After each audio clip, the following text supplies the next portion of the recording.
Il est 20 h ce dimanche lorsque les premières estimations tombent. Le Rassemblement national est en tête de ce premier tour des élections législatives, avec un score autour de 33% des suffrages, comme le prédisaient les sondages ces dernières semaines. Un nouveau séisme politique en France. L'extrême droite est désormais aux portes du pouvoir. Dans les QG de Marine Le Pen et Jordan Bardella, la foule exulte. Le RN promet déjà à ses électeurs une victoire au second tour. Nous en remercions chaleureusement les électeurs et accueillons ce résultat, première étape vers un choix d'alternance comme une marque de confiance qui nous honore et nous oblige. L'Union nationale, que j'ai l'honneur de conduire aux côtés de Marine Le Pen, d'Éric Ciotti et de nos alliés. Cette alliance inédite, motivée par l'intérêt national, est désormais l'unique rempart républicain et patriote.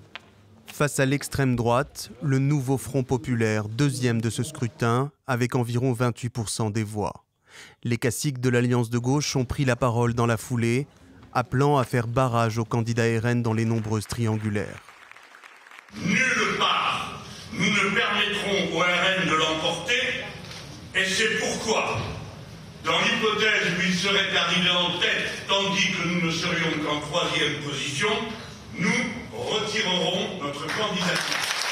Loin derrière, avec 21% des suffrages environ, le camp présidentiel emmené par Gabriel Attal essuie un échec cuisant.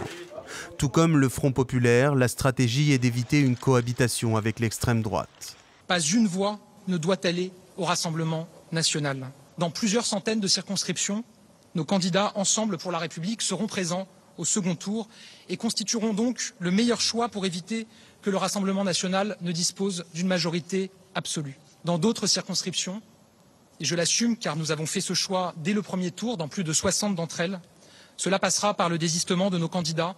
Les Républicains à droite, divisés depuis l'alliance de leur chef avec le RN, récoltent de 9 à 10% des suffrages. Ils n'ont pour l'heure donné aucune consigne de vote.